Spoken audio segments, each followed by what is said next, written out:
Hello viewers, আশা করি সবাই ভালো আছেন। তো আমাদের কিন্তু অনেক সময় অনেক কাজে কোনো ডকুমেন্ট বা হাতে লেখা কোনো কিছু বা বইয়ের কোনো পেজ এগুলো কিন্তু স্ক্যান করা লাগে। তো এই স্ক্যান কিন্তু আমরা সাধারণত স্ক্যানারের মাধ্যমে করে থাকি। আপনি কিন্তু চাইলে আপনার মোবাইল ফোনটির মাধ্যমেও কিন্তু ছবি তুলে কোনো কিছু এরকম স্ক্যান করতে পারবেন স্ক্যানার মেশিন ছাড়াই। আবার দেখা যায় যে অনেক সময় কিন্তু স্কুল কলেজ ইউনিভার্সিটি এসব জায়গা থেকে কিন্তু অনেক অ্যাসাইনমেন্ট করতে দেয়। আবার অনেক স্কুল কলেজ ইউনিভার্সিটিতে কিন্তু অনলাইনে এক্সাম নেয়। তো এগুলোর ক্ষেত্রে কিন্তু আমাদের হাতে লেখে সেগুলো কিন্তু মানে ছবি তুলে বা স্ক্যান করে কিন্তু পাঠাতে হয়। তো আপনি কিন্তু চাইলে আপনার মোবাইল ফোনটির মাধ্যমে এগুলোও কিন্তু স্ক্যান করে ছবি তুলে স্ক্যান করে সুন্দরভাবে একটা পিডিএফ ফাইল তৈরি করে আপনি কিন্তু পাঠাতে পারবেন। তো আজকে আমি আপনাদের দেখাবো আপনারা কীভাবে মোবাইল ফোনের মাধ্যমে যে কোনো কিছু ছবি তুলে সেটা স্ক্যান করতে পারবেন, হোক সেটা কোনো ডকুমেন্টস বা হাতে লেখা কোনো কিছু বা বইয়ের কোনো পেজ। তো এই কাজটি করার জন্য আমরা WPS অফিস নামক একটি অ্যাপ্লিকেশন ব্যবহার করবো। এটি ইনস্টল করার জন্য আপনারা চলে যাবেন সরাসরি প্লে স্টোরে যাওয়ার পর এখানে সার্চ করবেন WPS অফিস লিখে, যে WPS অফিস লিখে সার্চ করলাম। দেখুন এখানে এই যে দেখতে পাচ্ছেন WPS অফিস, এই অ্যাপসটি ইনস্টল করে নেবেন। আমার ইনস্টল করা আছে, এখান থেকে আমি ওপেন করতেছি। তো দেখুন এরকম ইন্টারফেস আসবে। তারপর দেখুন এখানে যে প্লাস আইকন দেখতে পাচ্ছেন, এই প্লাস আইকনে ক্লিক করব। প্লাস আইকনে ক্লিক করার পর এখানে অনেকগুলো অপশন দেখতে পারবেন। তো দেখুন এখানে দেখতে পাচ্ছেন যে স্ক্যানার অপশনে ক্লিক করব। তাহলে দেখুন আমার ক্যামেরাটা অন হয়ে গেল। এবার এখান থেকে আমি সরাসরি ছবি তুলে কোনো কিছু স্ক্যান করতে পারবো। দেখুন আমি একটা কাগজ এটা লিখে রাখছি আপনাদের দেখানোর জন্য, এটা আপনাদের আমি স্ক্যান করে দেখাবো। আমি চাইলে দেখুন এখান থেকে যে ইম্পোর্টে ক্লিক করে আমি কিন্তু আমার গ্যালারি থেকে কোনো ছবি মানে আগে থেকে তোলা কোনো ডকুমেন্টের ছবি কোনো কিছু ছবি কিন্তু আমি স্ক্যান করতে পারবো এখান থেকে নিয়ে। তো আমি আপনাদের এখান থেকে দেখাচ্ছি। দেখুন এটা আমি সরাসরি এখন ক্যামেরাতে ছবি তুলে আপনাদের স্ক্যান করে দেখাচ্ছি। দেখুন এখান থেকে কী করতে হবে, এই যে ডক্স দেখতে পাচ্ছেন, এই ডক্স সিলেক্ট করা থাকতে হবে। ঠিক আছে, এখান থেকে ডক্স সিলেক্ট করা থাকতে হবে। এবার আমি ক্যামেরাতে একটা ছবি তুলতেছি। এটার দেখুন আমি একটা ছবি তুলে নিলাম। ছবি তুলে নেওয়ার পর দেখুন এটা আমি এখান থেকে ইচ্ছা মতো ক্রপ করে নিতে পারবো। দেখুন আমি ক্রপ করে নিচ্ছি, এটা যেটুকু দরকার আমার।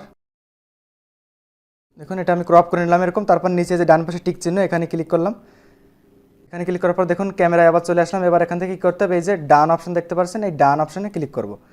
তারপর দেখুন এই যে আমি কেবল ছবিটা তুলেছিলাম, এই ছবিটাই যে এখানে আবার ক্লিক করব। এই যে নিচে একটা অপশন দেখতে পাচ্ছেন, এখানে ক্লিক করব। এখানে ক্লিক করার পর এই যে দেখতে পাচ্ছেন B&W, এখানে ক্লিক করব। তাহলে দেখুন এটা স্ক্যান হয়ে কত পরিষ্কার হয়ে গেল। দেখুন এটা কিন্তু স্ক্যানার দিয়ে স্ক্যান করার মতো মনে হচ্ছে। তো এখানে আরও কয়েকটা অপশন আছে, আপনারা দিতে পারেন এগুলো যেটা পছন্দ আপনার। আরও কয়েকটা অপশন আছে এখানে, এই যে। তো এখান থেকে যে B&W এটাই সবচেয়ে ভালো, এটা দিলেই পরিষ্কার দেখা যায় খুব।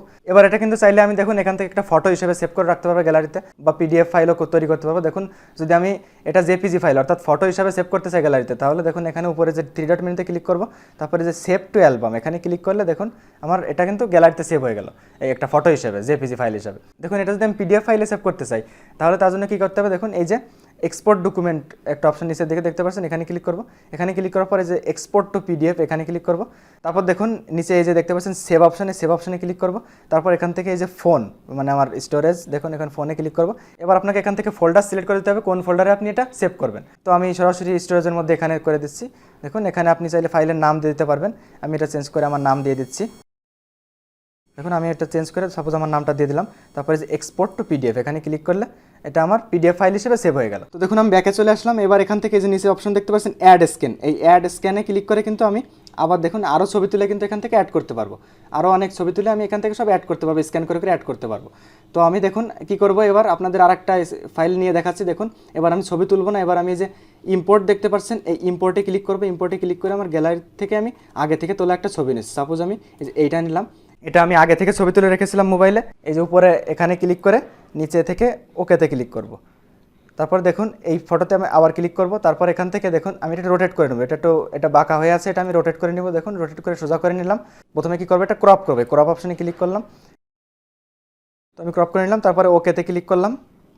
আবার এই যে এই অপশানে যাবো, এখান থেকে যে B&W এটাতে ক্লিক করব। দেখুন এটা দেখুন কত সুন্দর হয়ে গেল।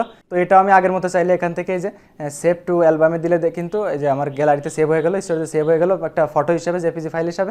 আবার PDF ফাইল তৈরি করতে চাইলে আগের মতো এক্সপোর্ট ডকুমেন্টে ক্লিক করে এখান থেকে যে এক্সপোর্ট টু PDF ক্লিক করে এখানে সেভে ক্লিক করে দেখুন এখান থেকে ফোনে ক্লিক করে এখানে আমি সেভ করে দিতে পারবো। এক্সপোর্ট টু PDF দিলে দেখুন এটা PDF ফাইল হিসেবে সেভ হয়ে গেল। দেখুন আমি ব্যাকে চলে আসলাম। এবার আমি আপনাদের আরেকটা জিনিস দেখাচ্ছি। দেখুন এখানে অ্যাড স্ক্যানে ক্লিক করে আরও কিন্তু ছবি তুলে কোনো কিছু ডকুমেন্টের ছবি তুলে কোনো কিছু ছবি তুলে আরও স্ক্যান করে আরও কিন্তু এখানে অনেকগুলো ফাইল অ্যাড করতে পারবেন এখানে। তো এখানে দেখুন আমি এই যে দুটো অ্যাড করেছি, এখানে দুইটা, আমি এই দুইটা দিয়ে আপনার দেখাচ্ছি এখানে।